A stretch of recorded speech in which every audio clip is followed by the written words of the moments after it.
उसके पास तो ये सैटेलाइट फोन है। Satellite phone? देखते हैं। लॉक्ड है नया फोन।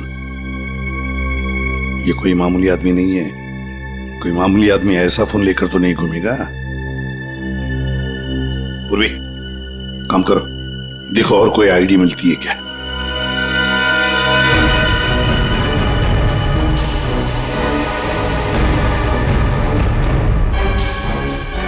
सर, हाँ, इस तरह से इस पेड़ की टहनियां टूटी है और लाश की जो हालत है, ऐसा लगता है कि लाश काफी ऊपर से नीचे गिरी है। ये बात तो है दया। सर, सर, हम लोगों ने भी ना बहुत जोरों की आवाज सुनी और जब हम लोगों ने यहाँ आके देखा तो ये बॉडी ना उधर पेड़ पे लटकी हुई थी।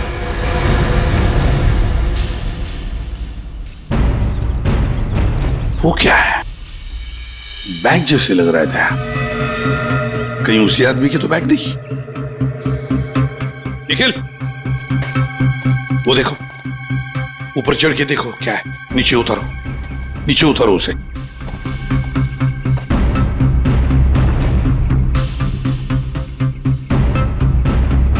सर, यहाँ आसपास कोई बिल्डिंग तो है नहीं, तो क्या ये आदमी आसमान से टपका?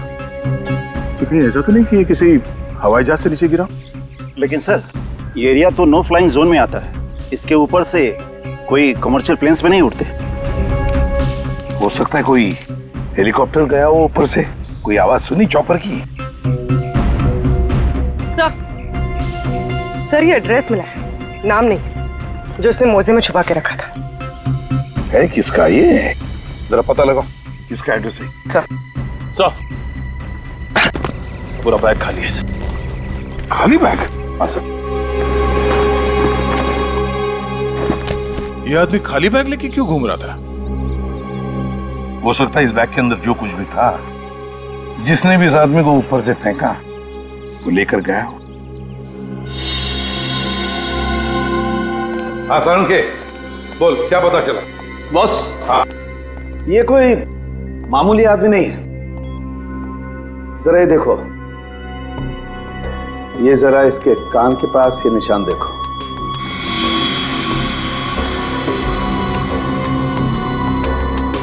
यार ये कोई सर्जरी का, ऑपरेशन का निशान लगता है। बिल्कुल बॉस, ये ऑपरेशन का ही निशान है। ये निशान देख करके मुझे लगा कोई ना कोई चक्कर है, और इसीलिए मैंने इसके चेहरे की अच्छी तरह से एनालिसिस की। तो इसका चेहरा कई बार बदला गया है boss. Plastic surgery? Plastic surgery. एक चीज और बताता हूं बॉस, यहां पर कुछ दिखाई दे रहा है?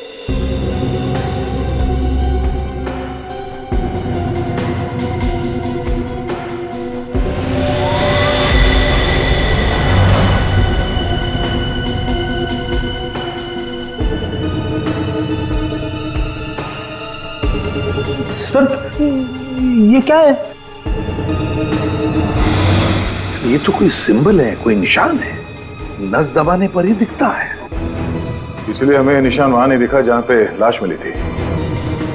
बॉस, ये खास तरीके का ट्रांसमीटर है जो इसकी चमड़ी के अंदर छिपा करके लगाया गया है।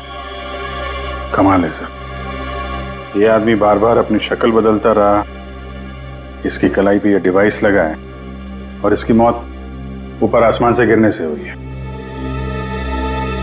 अच्छी खासी पहली बना हुआ है।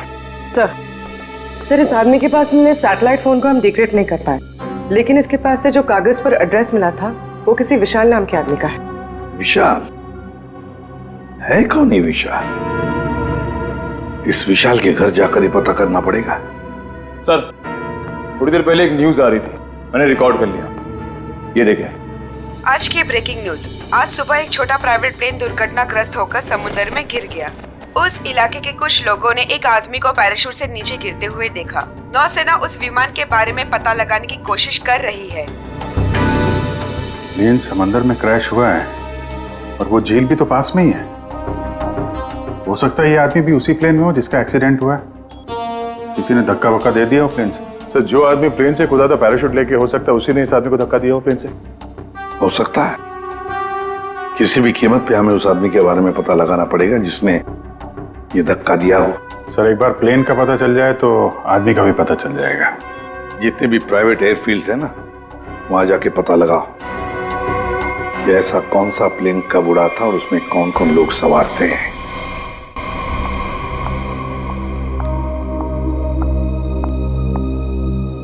पेशेंट की तबीयत कैसी है अब? सर्जरी तो अच्छी से हो गई है, पेशेंट रिकवरी में है। ओके, और उनकी फैमिली? इसके वॉलेट से इसकी आईडी मिली थी। पेशेंट का नाम विशाल है। इसके घर पर मैंने फोन भी किया था लेकिन किसी ने उठाया नहीं। आंसरिंग मशीन में मैंने मैसेज छोड़ दिया है कि विशाल हमारे हॉस्पिटल में एडमिट है। डॉक्टर अनिल कहाँ है? उनको बुलाइए, मुझे पेशेंट के बारे में कुछ जरूरी बात करनी है। Okay madam. ये तो अच्छा, उसकी टेलीफोन मशीन से हमें ये पता चल गया कि वो इस हॉस्पिटल में है। सर विशाल जरूर उस आदमी को जानता होगा जिसकी लाश हमें जंगल में मिली थी। एक्सक्यूज मी नर्स, यस हम सीआईडी से। ओके, ये विशाल नाम का पेशेंट है। आइए मेरे साथ। अरे ये कैसे निकल गया? यहाँ पे कोई और भी था क्या? एक लेडी डॉक्टर थी लेकिन मैंने उन्हें पहले कभी यहाँ नहीं देखा। किसी और डॉक्टर को बुलाइए जल्दी।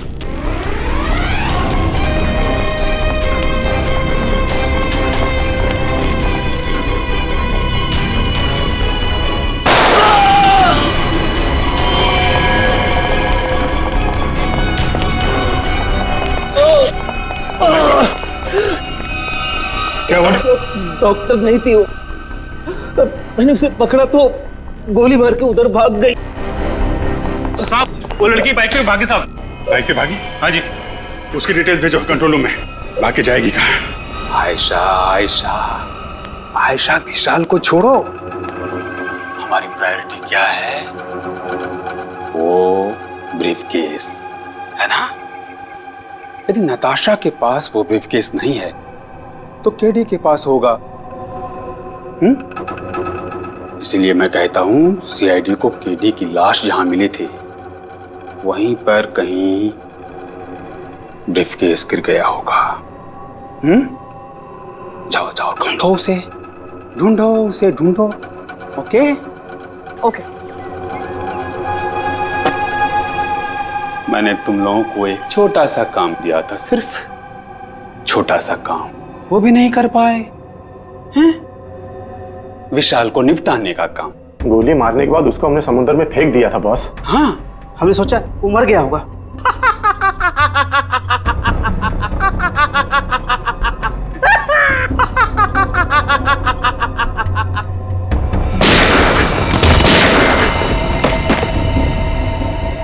विशाल, जिस आदमी को प्लेन में से फेंका गया था तुम उसे कैसे जानते हो? सर मैं उसे नहीं जानता। सर मेरी मंगेतर नताशा एक इन्वेस्टिगेटिव जर्नलिस्ट है। सर पिछले कुछ सालों से अलग अलग इलाकों से एक ही उम्र की लड़कियां गायब हो रही थी। वो उसी के बारे में इन्वेस्टिगेट कर रही थी। सर उसको पता चला था कि कोई चाकू टाकू गैंग है जो इसके पीछे इन्वॉल्व है। चाकू टाकू? सर ये गैंग बहुत चुपकर चलाया जा रहा था, इसके बारे में किसी को कुछ नहीं पता था। ओह, तो उस आदमी की कलाई पे जो निशान था सर वो शायद इसी गैंग की पहचान है। फिर? सर कुछ दिन पहले मैंने देखा कि नताशा बहुत खुश नजर आ रही है, तो मैंने उससे पूछा उसकी वजह क्या है। उसने मुझे बताया कि उसके हाथ बहुत जल्द कोई तगड़ा सबूत लगने वाला है। कैसा सबूत? सर वो तो मैं नहीं जानता सर, लेकिन कल उसका मैसेज आया कि कोई उसका बैग है जो घर पे रह गया है और मैं उस तक पहुंचा दूं। तो सर जब मैं वो बैग लेके उसका इंतजार कर रहा था तब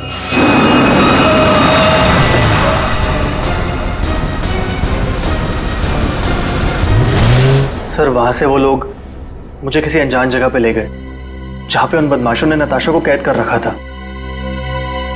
कौन थे वो लोग? सर मैं नहीं जानता सर। सर मेरी आंखों में तो पट्टी बंधी हुई थी, मैं सिर्फ नताशा की आवाज सुन सकता था। वो सर अपनी जान की भीख मांग रही थी उनसे। उन्होंने तुमसे बैग छीन लिया, उसके बाद क्या हुआ? सर वो जो कुछ भी ढूंढ रहे थे वो उनको उस बैग में नहीं मिला। तुम उनसे बचकर कैसे निकले? सर उन लोगों ने मुझ पर गोली चलाई और मुझे समुद्र में फेंक दिया।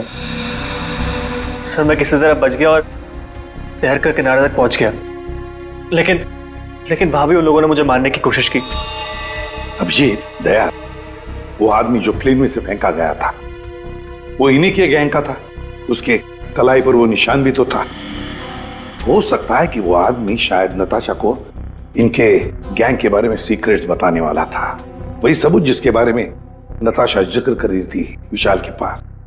और शायद इसीलिए उसे प्लेन में से फेंक दिया इन लोगों ने और फिर नताशा की जान के पीछे पड़े। क्या हुआ विशाल? विशाल, तुमने फोन पर बताया कि मेरी नताशा को कुछ हो गया? हाँ आंटी, बदमाशों ने नताशा को किडनैप कर लिया। क्या? हाँ, पता नहीं वो भी जिंदा भी हो गया। मैं तुमको मना करती रही ना, फिर भी तुमने मेरी बच्ची को फंसा दिया इन सब में। प्लीज प्लीज सर, मेरी बच्ची को बचा लीजिए सर। मेरे पति भी एक पुलिस ऑफिसर थे और सर उन्होंने जिंदगी अपने देश के लिए कुर्बान कर दी। मैं अपना पति खो चुकी हूँ। इस चाकू डाकू गैंग तक पहुंचने के लिए हमें पहले वहां पहुंचना होगा जहां पर विशाल और नताशा को बंदी बना के रखा था।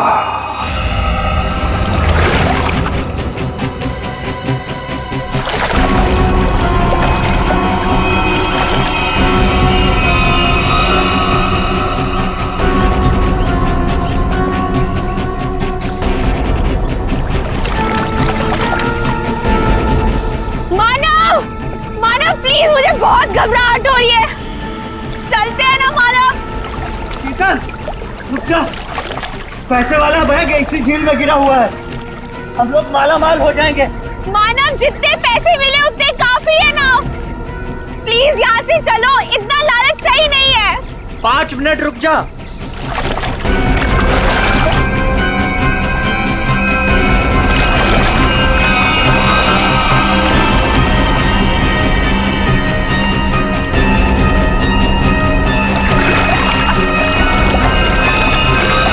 मिल गया।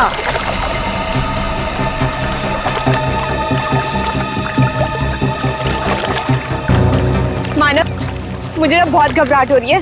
तुम काम करो प्लीज, ये बैग ना वापस झील में फेंक दो प्लीज। कैसी बात कर रही हो शीतल? अरे ऊपर मारा छप्पर फाड़ कर दे रहा है। ले लो दोनों हाथों से। लो, पकड़ो इसे, पकड़ो इसे, खोलते हैं।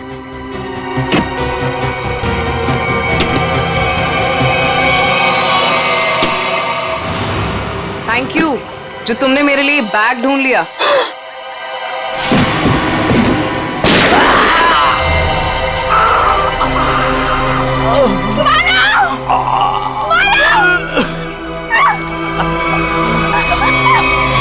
प्लीज प्लीज मुझे छोड़ दो, मैंने कुछ नहीं किया।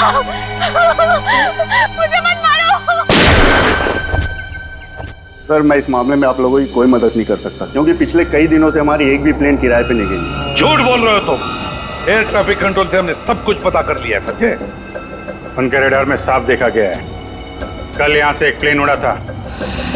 जो एयरक्राफ्ट समंदर में गिरा है वो सेस्ना एयरक्राफ्ट है, जो सिर्फ तुम्हारी कंपनी किराए पे देती है। देखिए सर, आप लोग क्या कह रहे हैं मुझे कुछ पता नहीं सर, मेरा यकीन कीजिए सर। तो हमारे पास और भी तरीके हैं तुम्हें समझाने के, तुम्हारा मुंह खुलवाने के। एक बात अच्छी तरह से याद रखना, ये खून का मामला है, समझे? बताओ जल्दी। सर मेरी कोई गलती नहीं है, मैं सब कुछ सच सच बताता हूँ सर। सर एक आदमी आया था सर, उसे पुरानी सीजनल प्लेन किराए पे चाहिए थी सर, और सर वो इतने ज़्यादा पैसे देने को तैयार था कि सर मैं मना नहीं कर पाया, और बिना कोई ज़रूरी जांच के और बिना किसी पेपर्स के मैंने उसे प्लेन किराए पे दे दिया सर। उस आदमी को देखा है ना तुमने? हाँ? कैसा दिखता है वो? सर लगभग 5 फीट 10 इंच था सर उसका हाइट सर। गोरा था सर, और सर पतला था और हल्की दाढ़ी थी सर उसकी, और सर उसके साथ एक आदमी और था सर। ये दूसरा आदमी जरूर वही आदमी होगा सर जिसने उसे प्लेन से धक्का दिया था। अब प्लेन क्रैश में बच के भाग निकला वो तो मर चुका जिसने तुम्हें पैसे दिए थे। वो दूसरा आदमी है ना, उसका स्केच बनवाओ हमारे लिए।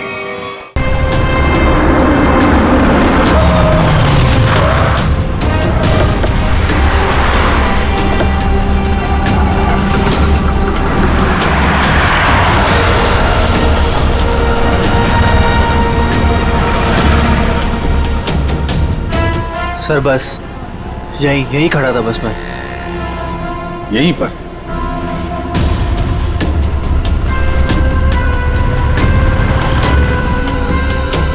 देखो ईशा, अपने दिमाग पर जोर डालो और याद करने की कोशिश करो क्या हुआ था तुम्हारे साथ। ये वही एक तरीका है नताशा तक पहुंचने का। सर मेरे आंखों में पट्टी बंधी हुई थी। मुझे बिल्कुल आइडिया नहीं कि वो लोग मुझे कहाँ ले गए थे। ठीक है, गाड़ी में बैठ।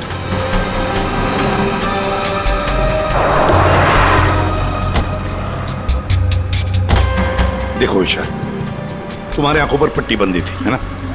जी। तो आप ऐसे सोचो कि पट्टी है तुम्हारी आंखों पर, इसलिए आंखें बंद करो और याद करने की कोशिश करो हर एक बात, छोटी बड़ी जो कुछ भी, कोई आवाज, कोई खुशबू, कुछ भी।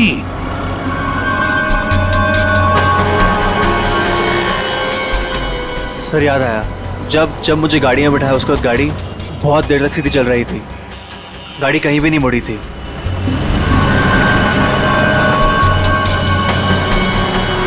सर तकरीबन 10 मिनट के बाद गाड़ी राइट में मुड़ी थी।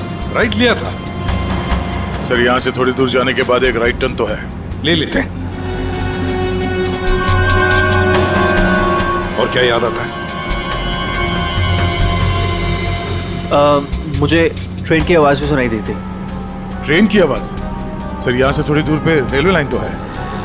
अच्छा, ये कौन सी ट्रेन थी? लोकल ट्रेन या मेल गाड़ी की आवाज? सर शायद लोकल ट्रेन की थी। Local train? और याद करने की कोशिश करो। सर उसके बाद गाड़ी राइट मुड़ी थी और वहाँ पे एक चर्च भी थी सर, क्योंकि मुझे वहीं पे चर्च की घंटी की आवाज़ सुनाई दी थी। सर वो रहा चर्च। सर उसके बाद गाड़ी ने लेफ्ट टर्न लिया था और थोड़ी देर गाड़ी चल रही थी। अच्छा, कितनी देर तक लगभग? सर ये तो नहीं पता है कितनी देर गाड़ी चल रही थी, लेकिन हाँ जब गाड़ी रुकी तो उस वक्त रेडियो पे एक गाना चल रहा था, बल्ले बल्ले, और 99.9 FM पे सर। पूरी जरा फोन करो रेडियो स्टेशन पे 99.9 पे। सर। और उसके बाद गाड़ी रोक दी गई और मुझे बाहर निकाल के किसी मकान के अंदर ले जाया गया। तुम्हें किडनैप कितने बजे किया गया था? सर मैंने उस वक्त अपनी घड़ी देखी थी, तकरीबन 6:30 बजे थे। Okay, thank you. सर गाना 7:15 में चला गया। 7:15 बजे गाना बजा गया, 6:30 बजे इसका किडनैप हुआ, 7 बजे इसने चर्च की बेल सुनी और 7:15 बजे इसने 99.9 FM पर गाना सुना, बल्ले बल्ले। तो इसका मतलब है चर्च से लेकर 15 मिनट की दूरी पर वो घर होना चाहिए।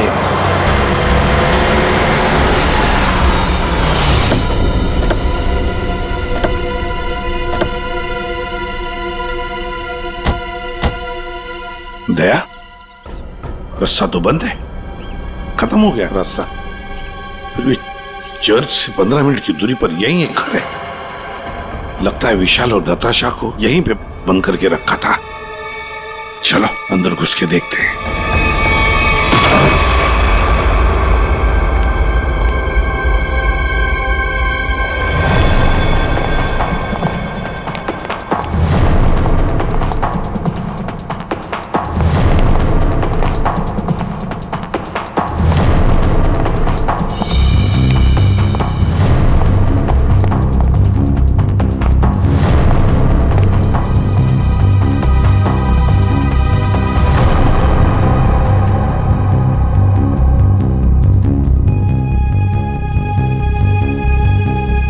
बताओ क्या हुआ था यहाँ पर? मुझे यहाँ घसीट के लाया गया था, मेरी आंखों पे पट्टी थी। तो बता सकते हो कितने लोग थे, कुछ अंदाज? मुझे तकरीबन 3 लोगों की आवाज सुनाई दी थी। अच्छा। और उसमें से 2 आदमी थे और एक लड़की। 2 आदमी, उनके साथ एक लड़की भी थी? जी। उसी ने कहा था कि इसको गोली मार दो। ओह। फिर किसी के कदमों की आवाज़ सुनी मेरी तरफ आते हुए, और फिर गोली की आवाज़ आई और अचानक मेरी जांघों में आग लग गई। गोली मेरी जांघ में घुस गई थी।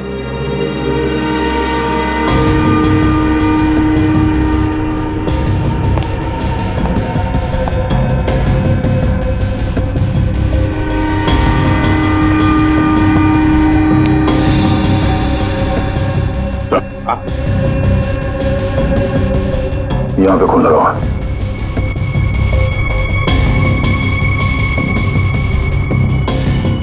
और तो आसपास कहीं कुछ दिख नहीं रहा सर।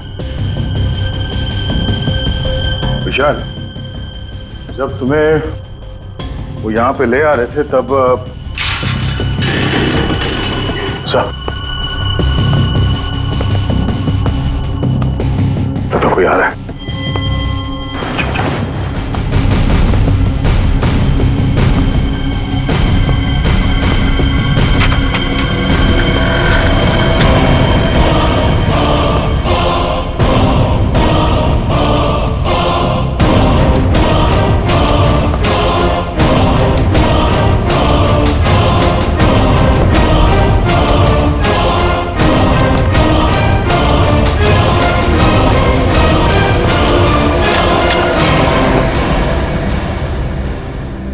मेरे पास गन नहीं है।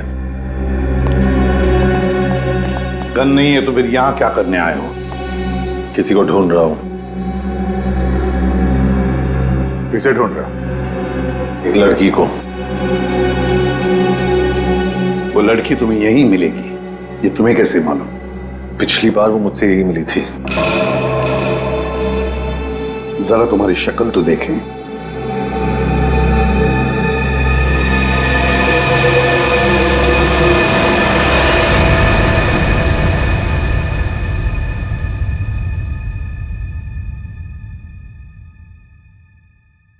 तेरा हाथ दिखा।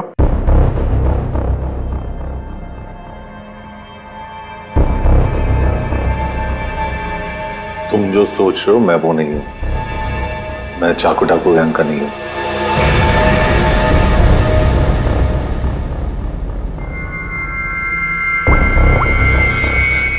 इसे जानते हो? ये तो भिखू लोमड़ी है। जानता है? सुपारी लेता है, खून करता है। इस भिखू लोमड़ी ने एक आदमी को प्लेन में से फेंका था नीचे, और वो चाकू डाकू गैंग का आदमी था। वो उसे छोड़ेगा नहीं। मतलब जरूर मारा जाएगा। इस भिखू लोमड़ी को देश से भागने के सिवा और कोई चारा नहीं है। और अगर उसे नकली पासपोर्ट बनाना हो तो मुझे मालूम है वो कहां जाएगा।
हमेशा याद सतावे I don't know what you're saying All I know is that I came too far तेरी तो हमेशा याद सतावे धूम मचा दे रंग जमा दे तेरा देखो तेरा पासपोर्ट रेडी है Came to party तू इधर क्यों है?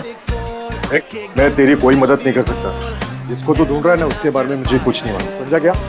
वो छोड़, चाकू डाकू गैंग के बारे में मालूम है? तू ऐसे नहीं मानेगा, तू गोली ही खा ले।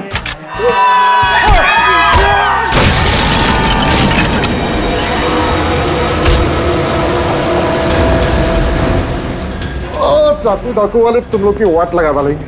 वाट तो हम लगा देंगे। हम लोग दिखते नहीं है, पकड़ में नहीं आते, तुम सबके सब मारे जाओगे, सबके सब। हमें मार देगा हाँ?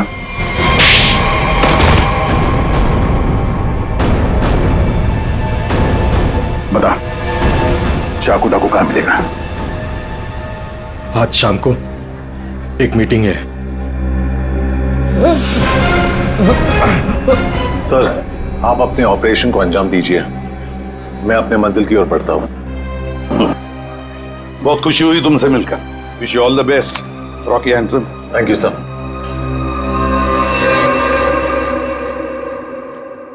बॉस, बॉस ब्रीफकेस मिल गया सर, और वो दो लोग जो थे ना उनको भी खत्म कर दिया मैंने।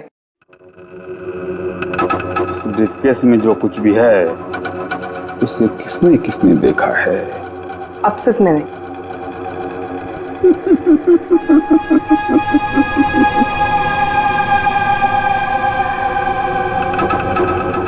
तुम बड़ी प्यारी हो आयशा, बड़ी अच्छी हो तुम, लेकिन क्या करें, इस ब्रीफकेस में जो कुछ भी है उसे देखने के बाद कोई जिंदा नहीं रह सकता, समझे? बॉस, पर मैंने इस ग्रुप के लिए कितना सब कुछ किया है बॉस, प्लीज। आयशा, हमारे ग्रुप का हेड कौन है ये मेरे सिवाय कोई नहीं जान सकता। नहीं बॉस प्लीज, नहीं boss please, please boss, boss boss boss please, please मेरी बात सुनिए बॉस, बॉस नहीं, बॉस।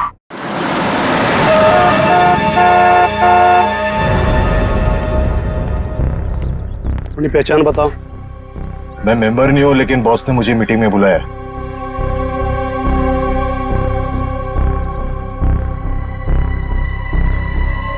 भेज दो। ठीक है बॉस।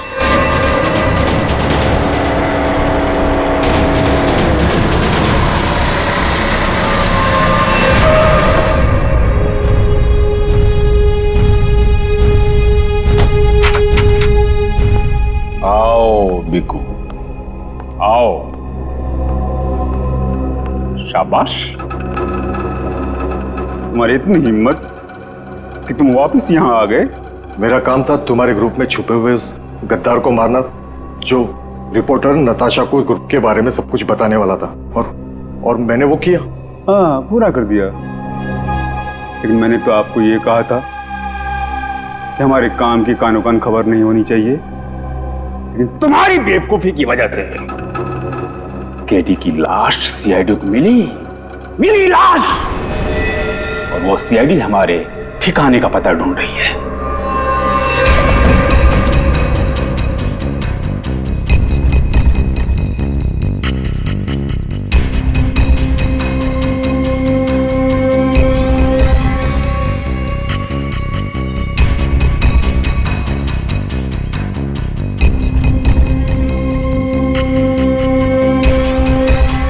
मैंने सारा काम चुपचाप ही तो किया था। सबसे पहले मैंने केडी का भरोसा जीता, उसे कहा कि यहां से भागने में मैं उसकी मदद करूंगा। बड़ा ही शातिर खिलाड़ी था केडी तुम्हारी गैंग का। अरे बड़ी मुश्किल से मैंने उसे प्लेन से बाहर फेंका, जानते हो? और तुमने ब्रीफकेस भी बाहर फेंक दिया। भला हो आयशा का कि ब्रीफकेस लेकर वापस आई। सजा तो मिलेगी इस गलती की, सजाए मौत।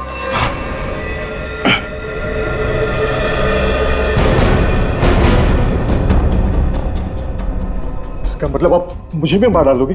हमारे ग्रुप की खासियत है कि हम अपना काम साए में करते हैं, किसी को दिखा के नहीं करते। और तुम्हारी बेवकूफी की वजह से आज पूरी दुनिया को हमारे काम के बारे में, हमारे बारे में पता चल चुका है। तुम्हें सजा तो मिलेगी, सजा है मौत।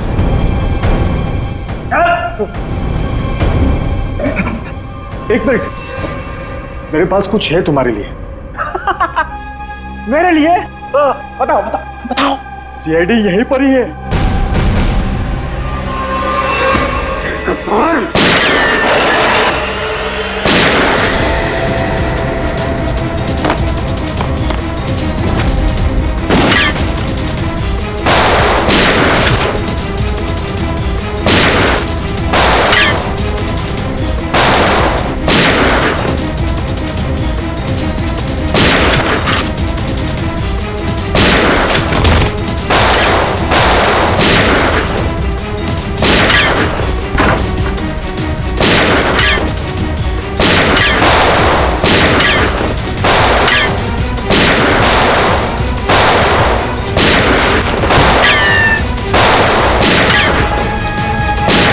वो भाग रहा है।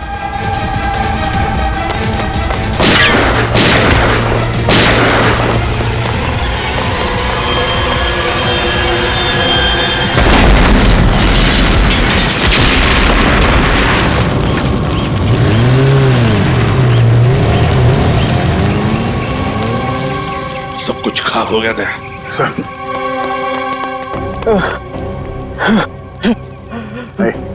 देखो, बताओ हमें, तुम्हारे गैंग का लीडर कौन है? मर जाएंगे लेकिन कुछ नहीं बताएंगे।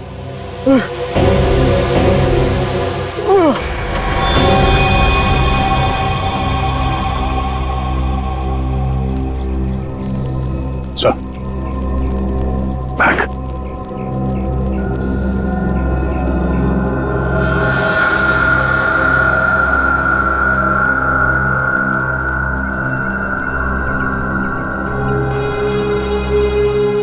माय गॉड,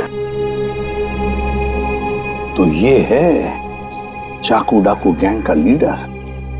दया, अभिजीत को इन्फॉर्म करो जल्दी।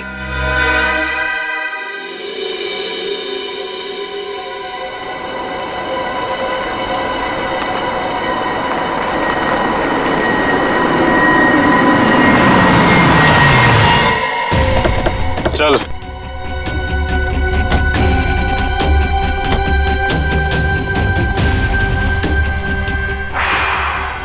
कहाँ आ गए अब क्या करने वाले हो तुम लोग मेरे साथ?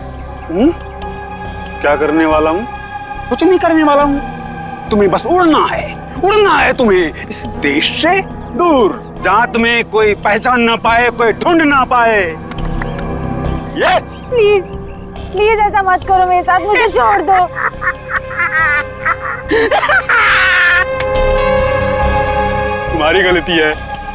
तुम्हारी गलती है।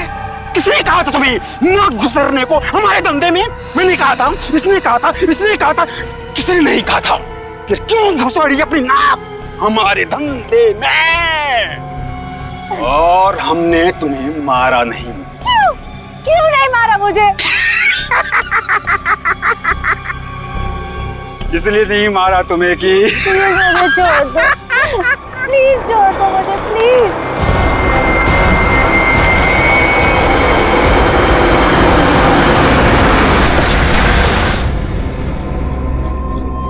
चलो चलो, हेलो बोलो, हमारे ऑर्गेनाइजेशन के हेड से हेलो बोलो।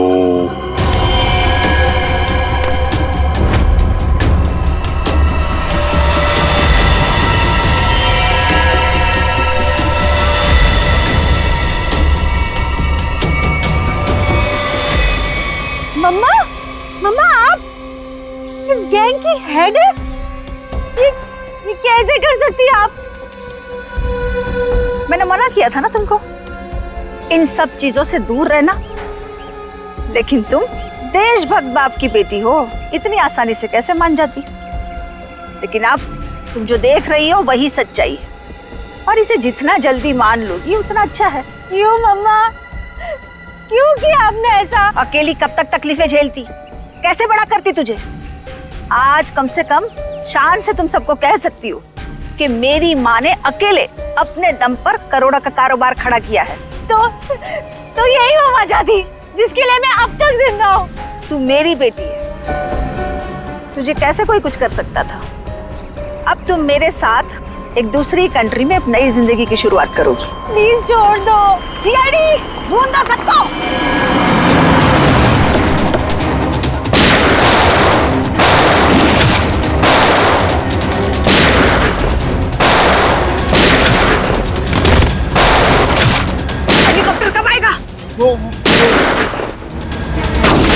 मम्मा छोड़ो मुझे, मम्मा वहीं रुक जाओ वरना इसे उड़ा दूंगी। ये कुछ नहीं करेगी, चुप रह।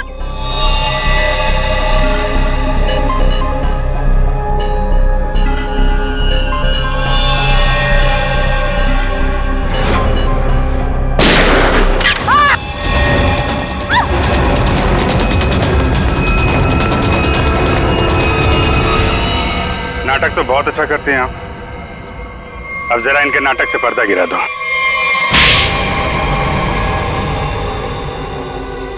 अपनी बेटी को किडनैप किया तुमने। बिजनेस में कोई रिश्ता नहीं होता है। कमाल है। और जिन जिन लड़कियों को किडनैप किया उनका क्या किया तुमने? नर्क में जी रही थी सबको जन्नत पहुंचाया मैंने। अब जन्नत वाले खुश, वो खुश और मैं भी खुश। इतने लोगों को खुशियां देना गलत कैसे हो सकता है? हजारों मासूम लड़कियों की जिंदगी तबाह की है तुमने, और ना जाने कितने मासूम लोगों को मरवा दिया। तुमने जो कुछ भी किया है, कानून उसकी कड़ी से कड़ी सजा देगा। अब जेल की सलाखों के पीछे बैठ के खुश होती रहना जब तक फांसी का ऑर्डर नहीं आ जाता।